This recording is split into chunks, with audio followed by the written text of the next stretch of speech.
kedokteran terkait tidak boleh terlalu meninggikan standar. Apakah masalah integritas termasuk standar? Maksudnya di sini adalah apakah masalah karakter juga termasuk standar?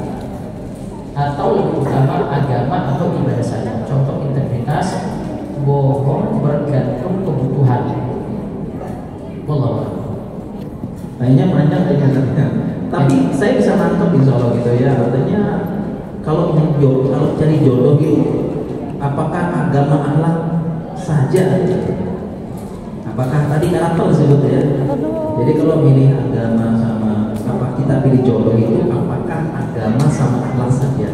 Karakter kita perhatikan apa enggak seperti itu? Jawabannya kita perhatikan semua. Jadi maksudnya agama sama Allah, idza ja'akum man tardawna dinahu wa khuluquhu. Ya, kalau datang kepada kalian yang kalian ridhoi agama sama akhlaknya, itu maksudnya agama sama akhlak harga matinya. Harga matinya itu nggak boleh tawar-tawar lagi. Nah, adapun yang lain-lainnya ini baru menyesuaikan karakter, baru menyesuaikan. Nah, makanya itulah kenapa kita diperintahkan untuk menikah dengan sekufu. Jadi sekufu itu jangan salah paham, sekufu dianggap rasis gitu ya. Yang kaya nggak boleh nikah sama yang miskin, kemudian yang ini nggak boleh bukan. Dia supaya sekufu itu apa? Supaya itu ya dia nyambung. Apa-apa yang lebih mudah disambungkan. Karena nikah itu akan banyak perbedaan-perbedaan yang muncul. Jangan ditambah lagi dengan perbedaan-perbedaan yang terlalu mencolok ya gitu. Seperti itu. Ingat, nanti pernikahan akan banyak muncul perbedaan. Jangan ditambah lagi dengan awal perbedaan yang terlalu mencolok. Seperti itu. Ya, misalnya contoh ya, ini bukannya rasis, sepupu itu bukan rasis. Terlalu cantik nikahnya sama yang kaya, terlalu jelek. Istrinya cantik banget, terus kemudian suaminya jelek banget. Nanti katanya begini, suaminya masuk surga bersyukur, istrinya masuk surga bersabar. Sama-sama masuk surga sih, kenapa begitu? Ya. Jadi jangan terlalu mencolok. Kenapa diperintahkan sepupu supaya begitu supaya nyambung? Demikian juga dengan latar belakang. Karena pernikahan itu menyatukan, dan soal pernikahan itu kan yang enak itu ngobrol gitu. Teman ngobrol kan itu.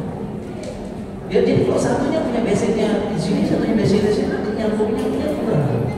Jadi yang enak itu kan ngobrol tentang sama istri, ngobrol ini nyambung. Nikah itu enaknya begitu. Makanya itu kita harus sesuaikan dengan sekufu. Dan ingat, ya khulu, ya pengajuan cerai pertama kali dalam Islam itu disebabkan karena tidak sekufu. Jadi hulu nih, pengajuan cerai dari pihak istri. Jadi kalau dari istri hulu, dari suami talak, kalau dari hakim fase semuanya. Jadi hulu pertama dalam Islam itu karena tidak sekufu, terlalu jauh. Yang sang istri itu cantik luar biasa, suaminya mohon maaf jelek banget menurut dia. Ya itu karena ganteng itu relatif, jelek itu mutlak. Itu menurut dia. Jadi seperti itu. Demikian juga karakter. Maka karakter juga kita harus cari yang cocok gitu. Kita cari yang cocok, kita cari yang apa dan sebagainya. Jadi itu pertimbangan sekali. Dan tadi pertanyaan terakhir, apakah kalau enggak bahaya? Enggak jawabannya. Jadi boleh seseorang meskipun agamanya bagus, alamnya bagus, tapi yang lain-lain yang cocok itu boleh. Ya, boleh. Tidak dosa. Boleh meskipun agama baik. Ya. Jadi jangan mau nanti diancam-ancam sama iwannya nanti ya. Iya, apa namanya ilah wa ilah takun fitnatul fil ardi wa fasadun alit kan gitu lanjutan hadisnya. Kalau enggak dinikahkan nanti akan terjadi fitnah di muka bumi dan perusahaan yang jelas. Ya, jadi tetap saja itu jadi pertimbangan. Ingat intinya bukan rasis, ini bukan rasis dalam Islam, tapi jangan terlalu jauh. Jangan terlalu jauh. Cari yang dekat seperti itu. Karakter apa dan sebagainya, cari yang latar belakang pendidikan juga sama, cari yang apa yang dekat gitu ya, supaya lebih mudah untuk menyatukan. Mungkin dia paling Ustaz Abdul pengalaman cukup. Kalau saya teori Ustaz Abdul langsung nanti saya coba kembali. Ini karena materi saya tadi. Wajarkah apabila seorang ibu mengharapkan calon menantunya yang nantinya akan datang untuk melamar adalah laki-laki yang sudah mau mapan yang tidak mulai lagi dari nol. Sudah mapan itu usia 40 mulai mapan.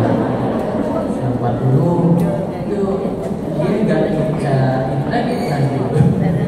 Sudah mapan tidak lagi dia. Kalau sudah mapan kayak gitu kan, kita bahas realistis kan. Di sini kadang-kadang tidak mulai dari nol. Sampai ada ya. Masya Allah. Tadi mungkin ini Ustaz, karena kan sama kan kita cerita gini Ustaz. Untuk begitu lulus langsung nikah. Saya pas kelas tuh, nikahnya pas kelas. Jadi saya bukan mulai dari nol, mulai dari minus. Iya kan?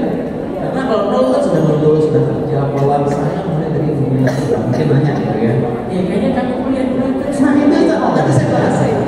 Dari nol ya. Tadi saya bahas Ustaz. Termasuk KTK kan kita ini nih KTK yang mungkin ada yang mau aja gas aja gitu. Nah, siapa yang mau nih? Insya Allah dan yang mau saja. Apabila ada yang mau dari nol aja, Masya Allah. Gitu. Mungkin kalau saya di zaman ini mungkin nggak laku zaman ini. Tadi yang mau saya sampaikan itu Ustaz. Tadi saya bahas. Jadi kemudian nanti kerajinan besi, kerajinan majelis ilmu, kayaknya kira ini besok ini sudah nggak usah ya mikir. Kalau zaman dulu alhamdulillah ada yang mau. Gitu. Ada yang mau. Kalau zaman ini mungkin kita ya nomor 100 kayaknya kalau sudah nggak ada lagi baru. Gimana dia tadi? Yang belum mapan. Belum mapan ya. Jadi dia nunggu ibu ini dia nunggu tetap laki-laki yang sudah mapan. Nah, bagaimana Ustaz? iya, jadi ya Masya Allah gitu ya. Jadi bolehkah wajar gitu ya nyari mantu yang sudah mapan? Jawabannya mungkin kalau nyari sih wajar, normal, karena ini suatu hal yang apa namanya jiwa manusia. Zuyina linnasi hubbus syahawati minan nisa wal bani wal qanatir muqaddarati minaz zahabi wal fiddah dan sebagainya. Telah dihiasi manusia kecintaan terhadap salah satunya adalah zahab wal fiddah, harta. Jadi kalau kita bilang ya semua senang gitu, siapa yang nggak mau gitu loh. Ya siapa yang nggak mau dapatnya sudah mapan, semua mau juga. Cuma sekarang tuh realistis apa enggak gitu aja, gitu ya. Realistis apa enggak gitu. Nyari yang sudah mapan, tinggal realistis aja. Kalau enggak, kalau ditanya boleh apa enggak? Boleh gitu. Sekarang jawabannya realistis apa enggak? Ya. Karena kalau mau nyari yang mapan, rata-rata sudah suami orang. Dan kalau sudah mapan seleranya bukan Anda. Nah gitu. Kan kalau sudah banyak duit beda, dia kalau keluarnya pas-pasan nggak mikir ya. Sudah ada duit soalnya, sebenarnya jadinya. Ya jadi yang penting kita realistis ya, wajar gitu, wajar. Artinya kalau mungkin realistisnya mungkin yang tengah-tengah. Artinya tanggung jawab, agama anaknya bagus, tapi setidaknya dia mau kerja keras. Anak kita nggak kelaparan lah gitu ya, nggak kelaparan, nggak terlantar. Apalagi dia sudah gaji cukup lah dan sebagainya. Dan insya Allah ya, kalau saya sih pendapat pribadi ya, kalau kita bangun dari nol, apalagi saya berarti dari minus ya, itu lebih melanggengkan rumah tangga. Lebih melanggengkan rumah tangga ketika suami istri mulai dari nol, sama-sama berjuang, sama-sama ini. Dan itu ketika kita, alhamdulillah ketika sudah mapan, naik mapan gitu ya, kembali mapan gitu namanya. Kalau sudah itu lebih menguatkan. Dulu saya nanti saya ceritain ke istri kan, rumah itu menguatkan sampai sekarang. Saya butuh supaya bisa nikahin kamu, saya di kos, nabung, uang di orang tua saya bagi dua, saya sampai beli skuter di kos, ya jadwalkan makan mie sekian bulan, minyak masak pakai skuter dan sebagainya, itu semua untuk menghalalkan kamu. Terus awal-awal juga kita begini kita dan itu lebih menguatkan. Jadi kalau kita mulai dari nol itu lebih melanggengkan, lebih sama-sama berjuang. Nanti kalau sudah sama-sama di atas, insya Allah menjadi kenangan bersama.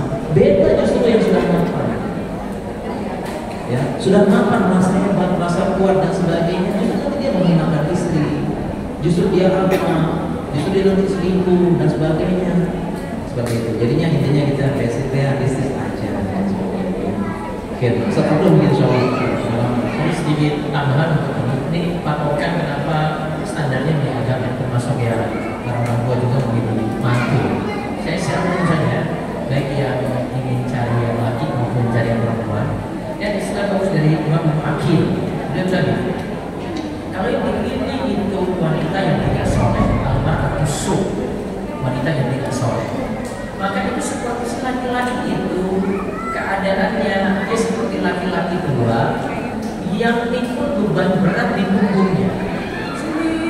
begitu ya. Tapi kalau yang dipilih itu wanita soleha, maka laki-laki ini seperti pangeran muda, dipakaikan di atas kepalanya itu mahkota. Ya, pangeran muda pakai mahkota, dia punya kebanggaan, ya karena ada faktor soleha di situ. Sama seperti yang kita menerapkan juga untuk laki-laki soleh. Intinya kalau ada laki-laki soleh yang maju, misalnya laki-laki soleh itu tanggung jawab, ya tanggung jawab. Tapi seperti tadi kata Ustaz Rehat, ada sepupu juga kita perhatikan, ya. Tetap boleh ada seperti itu. Tetap kita perhatikan juga mapannya dia, tidak masalah. Mapan di sini kan tidak juga. Karena bisa jadi ininya itu, ini anak laki-laki ini jurusan apa sih? Nah, kita bisa tahu peluangnya juga. Oh, kalau dari sini kayaknya Kedokteran kan dalam dokter. kalau kedokteran kan dokter udah jelas nih. Jadi kayaknya kalau teknik kimia ini biasanya manajer di Pertamina minimal ini. Nah, biasanya kayak gitu. Maka calon-calon ini biasanya selain kedokteran teknik kimia juga itu. Ya. Allah. Terakhir tadi jam 11. Itu lagi kita ya. Ini masih tentang ini lagi. Bagaimana jika ada anak perempuan yang memutuskan untuk tidak menikah dan malah tersinggung ketika akan dita'arufkan? Nah, mungkin dari sisi kedokteran juga ada masalah nggak kalau perempuan dan nikah seperti ini? Iya ya. Jadi kalau perempuan nggak mau nikah, tadi kita sempat bahas ya tentang marriage is scary. Jadi pada takut nikah, ya karena banyak hal kalau marriage is scary. Karena sekarang itu mudahnya orang itu memposting permasalahan rumah tangga di publik, dipukul sama suaminya nggak jawab, nggak mau kerja, nggak perlu banget. Jadi sekarang salah satu menyebabkan perempuan takut nikah itu karena nikah. Padahal sejak dulu kala belum ada sholat banyak kayak gitu ya, yang pukul istrinya apa dan sebagainya. Nah, cuma sekarang kalau dia nggak mau nikah kita yakinkan dulu. Tapi kalau kita bicara secara fikih, perempuan nggak mau nikah, ya itu boleh. Karena ada dulu perempuan di zaman Nabi datang, kemudian Nabi jelaskan, ini hak suami. Dia bilang kalau gitu saya nggak mau nikah, dibiarkan oleh Nabi. Hanya saja itu zaman Nabi Sallallahu Alaihi Wasallam. Sekarang beda zaman, zaman penuh syubhat, syahwat di mana-mana harus nikah, syubhat di mana-mana. Perlu teman ngobrol, diskusi. Setelah lelah itu perlu kita ngobrol santai di rumah, sore-sore duduk, kita minum kopi, teh, ngobrol santai, ngobrol ngalor ngidul dan sebagainya. Itu refresh, enak, ngobrol apa? Justru sekali lagi kalau saya tuh nikmatnya kita tuh itu ngobrol santai. Itulah yang namanya nikah. Makanya hadisnya kan mula abad awal. Yang lain-lain itu bikin lalai. Tapi kalau sama istri sama anak itu pahala, itu main-main bercanda, ngobrol gak jelas, pahala. Beda kalau kita ngumpul sama teman.